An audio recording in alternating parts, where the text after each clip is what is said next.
makan sate, tapi sticknya dimakan, misal gitu. Sehingga kan bisa tertusuk-tusuk gitu kan. Berarti kan kita wajib untuk menghindarkan dia dari bahaya-bahaya itu. Banget nggak sih? Sutradaranya memberi ciuman pop mie. Ini sih salam sebenarnya tinggal ya. Itu Bapak. Mau Pak? Oh udah itu ada. Rasa pop mie Di depan api unggun. itu masalah. Bikin. Bapak mau sambil makan pop mie? Enggak. Ini udah ada Pak? Udah ada ini. Oh kalau udah ada ya sambil makan. Oh iya. Iya kan? Udah difasilitasi. Tolong Bu Sutradara yang ngasih ya. Kan berarti saya punya tanggung jawab untuk menghabiskan. Keren Pak. Tinggal bikin bukan. Oh, gue tadi salah, mestinya di situ tadi ininya. Sorry, thank you. Gimana? Nah, udah cukup. Ayo yang lainnya Kita lanjut sambil makan pop mie ya. Ya, sambil makan. Ini bukan iklan ya. Bukan. Oh iya bukan. Mikap ini Bukan endorse. bukan endorse. Kebutuhan. Kebutuhan karena sudah dingin. Oh iya. Ayo, Mas. Dilanjut teman-teman. Pertanyaan selanjutnya. Sebentar. Ini ada yang mau Sambil makan. Bun, sini kan. Itu yang mau masak itu loh, itu di plastik hitam itu ada. Bapak terkait tentang fasilitas dan tanggung jawab sebagai ibu bapa kerana saking cintanya ibu bapa pada anak-anak, apalagi ibu bapa yang tercerahkan lah, tinggi spiritualnya kan. Jadi dia bisa melihat lah macam kecenderungan masa depan anak-anak kan. Jadi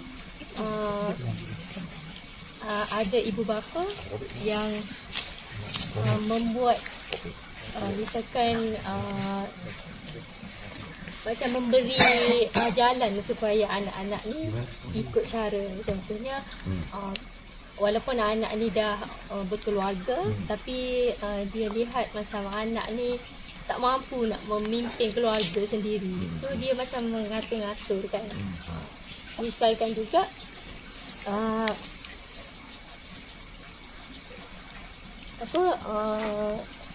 dia mahu mengembangkan bisnes dia, dan supaya semua anak-anak ni ikut serta dalam bisnesnya begitu kan. Atau juga kerana dia macam itulah, dia kata macam peranan dia lah, dia tak boleh nak melepaskan peranan sebagai ibu bapa. Misalnya kalau anaknya belum kahwin lagi ke, macam dia rasa macam dia belum menyempurnakan tugas dan tanggungjawab dia sebagai ibu bapa. Itu macam mana cara kita nak menghadapi lah. Ya. Yang pertama itu kita tidak bisa mengubah pandangan orang tua. Dan kalau saya menyarankan agar kita tidak berusaha untuk mengubah pandangan orang tua. Biarkan orang tua dengan pandangannya mereka, walaupun itu tidak sesuai dengan kita. Mengapa? Karena mereka sudah menjalani fase hidupnya terlebih dulu, yang bagaimanapun juga seorang anak yang sudah besar sekalipun, sudah berkeluarga, itu tetap akan dianggap seorang anak, akan dianggap seorang anak kecil. Bagaimanapun juga sudah punya anak, tetap akan dianggap sebagai anaknya yang masih kecil, yang masih harus dikasih tahu, yang masih harus dibimbing. Itu orang tua. Dan tentu saja itu adalah orang tua yang konvensional ya. Kalau orang tua yang sudah mau belajar, nah tentu tidak seperti itu. Nah, apabila saya menghadapi orang tua saya yang seperti itu, kita jangan sampai punya keinginan untuk mengubah pandangan orang tua. Mengapa kok kita tidak mengubah pandangan orang tua? Satu, karena memang tidak bisa dirubah. Itu adalah idealisme dari orang tua. Yang kedua, tidak ada gunanya buat kita untuk mengubah pandangan orang tua. Kita bisa melakukan tindakan-tindakan tanpa mengubah pandangan orang tua, tapi bermanfaat bagi kita. Misalnya gini, kalau orang tua mengembangkan bisnis yang, oh ini nanti untuk anakku, ini nanti aku serahkan untuk anakku. Sepanjang kita melihat itu bermanfaat, ya oke, tidak merusak, tidak merugikan, itu oke. Seperti kalau saya pulang ke Jogja dan ibu saya selalu tanya, kamu nanti pulang pakai pesawat jam berapa? Jam 6 sore, jam 10 pagi itu sudah diingetin. Nanti jam 6 mau pulang, sudah siap-siap belum? Ya padahal saya tahu, saya sudah dewasa. Saya tahu, I will prepare. Saya pulang jam 6 pasti sudah saya siapkan. Nanti jam 12 tanya lagi, jangan lupa ya, bajunya sudah dimasukkan koper belum? Nanti jam 2 tanya lagi. Tapi sepanjang itu saya lihat itu baik, ya oke, saya hanya jawab, iya sudah, iya sudah, iya sudah. Ya saya tidak bilang, ibu sudah nggak usah tanya-tanya, aku udah dewasa, aku udah tahu apa yang aku butuhkan. Enggak. Kenapa? Karena orang tua tidak akan berubah dengan kita berbicara seperti itu, kecuali orang tuanya sangat moderat, moderat. Tapi kalau enggak dan itu bermanfaat baik, ya oke, gitu. Itu berguna. Nah, tinggal kita menyikapi ya. Bagaimana sikap kita ketika orang tua memberikan jalan atau memberikan pilihan yang menurut dia itu baik bagi anak, menurut dia ya. Kamu harus bisnis dengan bisnis yang sudah aku berikan. Kamu harus bekerja dengan pekerjaan yang sudah aku berikan. Kalau memang itu bermanfaat, ya, kenapa tidak? Kita jadi tidak menentang orang tua dan kita juga tidak mendenai orang tua. Kecuali satu yang harus kita katakan tidak kepada orang tua ketika kita melihat hal itu berbahaya bagi kita. Agung, kamu akan menjadi orang sukses kalau kamu masuk ke dalam api ini. Itu harus saya deny, karena saya tahu itu sangat mencelakai. Tapi kalau bagi yang tidak, ya tinggal kita mengatur ego kita. Sambil dimakan dulu Pak, udah agak lodok kayaknya. Udah diangkat-angkat ya, Bib? Saya tuh udah ngeliatin dari tadi diangkat-angkat, diputer-puter. Bayar rata. Diputer lagi. Bayar rata. Angkat lagi. Makan mie di depan api unggun itu nikmat ya. Apalagi dengan hawa gunung. Enak gitu. banget kan?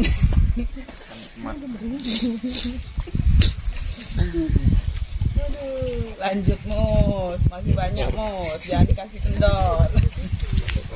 Sampai pagi Mus. Ganti-gantian. Biar masih banyak.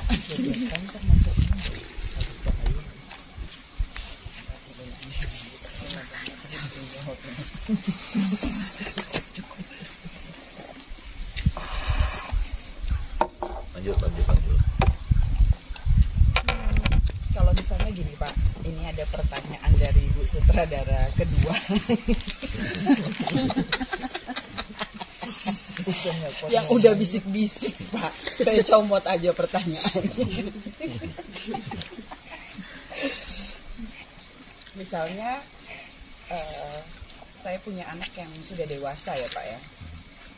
Kemudian saya berharap kalau anak saya ini punya jodoh yang begini, artinya saya punya kriteria. Nah, mungkin karena saya nggak sabar juga, udah dikasih kriterianya, nggak ketemu juga, ya kan? Jadi dipercepat aja, dijodohin aja. Ini ceritanya emaknya ini nggak sabaran. Tujuannya sih baik ya Pak ya, kalau saya mengatakan sebagai orang tua tujuannya baik. Oh ya, ini anak masa depan terjamin. Ya, terjamin. Dengan pilihan orang tua, dengan ya mungkin dengan logika ya Pak ya. Tentunya misalnya yang dijodohkan ini punya pekerjaan yang oke, mungkin dari keluarga yang kita kenal juga gitu kan. Yang imannya juga baik, ibadahnya oke banget. Dijamin masuk surga. Nah, anak tadi kan dijamin masuk surga Pak. Enggak hostnya banget itu ya.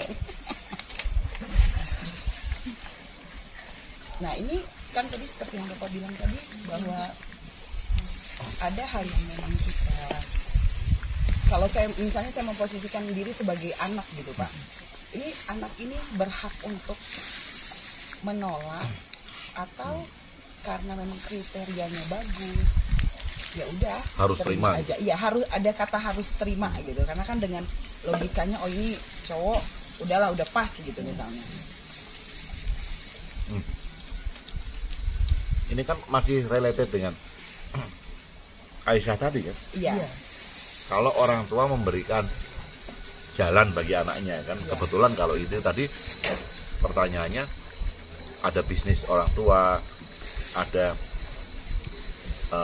anak yang selalu dikasih tahu. Kalau ini kan kasusnya orang tua memberikan jodoh ya, atau pasangan pada anak. Yang pertama, kalaupun kita menyodorkan pilihan, kalau orang tuanya sadar ya, kalau kita menyodorkan pilihan karena melihat kok anaknya susah untuk dekat dengan pasangan gitu kan, dengan pasangan lawan jenis. Nah, orang tua memberikan pilihan, bukan memaksa atau memberikan. Ini ada loh dari temennya mama, gitu. Sudah bekerja, sudah kenalan. Nah, tergantung si anaknya lagi. Satu ya, kalau dari sudut pandang orang tua, tergantung anaknya. Kalau anaknya mau ya oke. Kalau anaknya menolak ya oke. Itu kan pilihan. Artinya orang tua hanya memberikan, sekali lagi memberikan fasilitas kan, fasilitas yang mau digunakan oleh anak atau tidak. Dari sisi anak, kalau itu memang mau diterima, bukan sebagai suatu kewajiban. Mengapa? Karena saya sebagai anak itu bisa memutuskan kehidupan saya sendiri. Nah, hubungan orang tua sama anak kan hanya hubungan pernah melahirkan aja. Selebihnya dia orang lain. Anak itu orang lain. Orang lain yang tinggal bersama. Orang lain yang hanya kebetulan dilahirkan untuk memberikan, untuk belajar bersama ya, untuk memberikan pelajaran-pelajaran bersama. Kalau orang tua tidak memahami hal itu kan, bilang. Jadi orang tua itu apa ya? Tidak akan menjadi tindakan yang terbaik. Sementara ini mungkin menyiksa buat anaknya. Ini yang tadi masuk kriteria bahwa itu pilihan membahayakan. Kenapa pilihan membahayakan? Karena seumur hidup anak itu menjadi akan terpengaruh dengan pilihan itu. Nah, kalau itu istilahnya, kalau dalam tanda kutip, orang tuanya wajib ditentang. Kalau saya katakan wajib ditentang, itu wajib untuk kita mengatakan tidak atas pilihan itu. Harus berani mengatakan tidak. Harus berani mengatakan tidak, ya, dengan pilihan itu. Ya, kalau enggak, dompetnya oke ya.